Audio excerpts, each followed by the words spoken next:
Satu kata yang saya munculkan pada saat melihat itu, ini nekat, saya pikir. Nekat ketika mobilisasi kepala desa dalam organisasi APDESI itu kemudian dikumpulkan dan dengan jelas-jelas dengan tujuan untuk mendukung salah satu pasangan capres. Ini nekat pertama. Kedua, kita juga perlu menjaga semua pihak ya, menjaga agar pemilu ini jujur dan adil. Kenapa?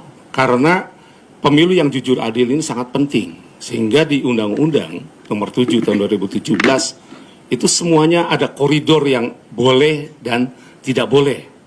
Nah, makanya yang kemudian menjadi cukup mengagetkan buat saya adalah ketika sampai saat ini saya belum mendengar ya pendapat Bawaslu ataupun apa yang disampaikan Badan Pengawas Pemilu. Karena seharusnya itu sudah ada.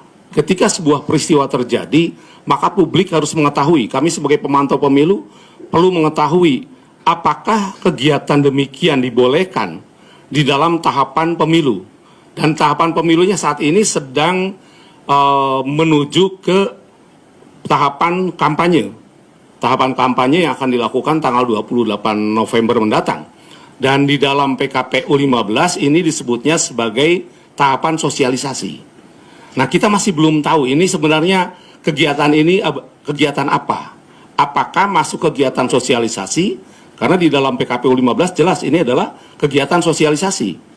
Kedua adalah kampanye, kampanyenya belum. Nah, tetapi tentu saja apakah kemudian ini akan menimbulkan atau berakibat pada ketidakadilan pemilu? Saya pikir ya. Ini pasti. Ini harus sudah menjadi catatan tegas, terutama untuk Bawaslu RI, tapi juga untuk seluruh masyarakat di Indonesia. Agar catatan tegas ini kemudian tidak menimbulkan pengulangan. Sebenarnya sudah banyak praktek lainnya, tetapi saya pikir kita fokus di situ bahwa ada ribuan, kalau saya di media membaca, ribuan kepala desa yang berkumpul dan kemudian membuat pernyataan dukungan. Saya pikir ini sudah masuk pada ruang yang sebenarnya bukan sekedar berkumpul biasa. Dan kalau sosialisasi oleh siapa yang penyelenggaranya dan seterusnya.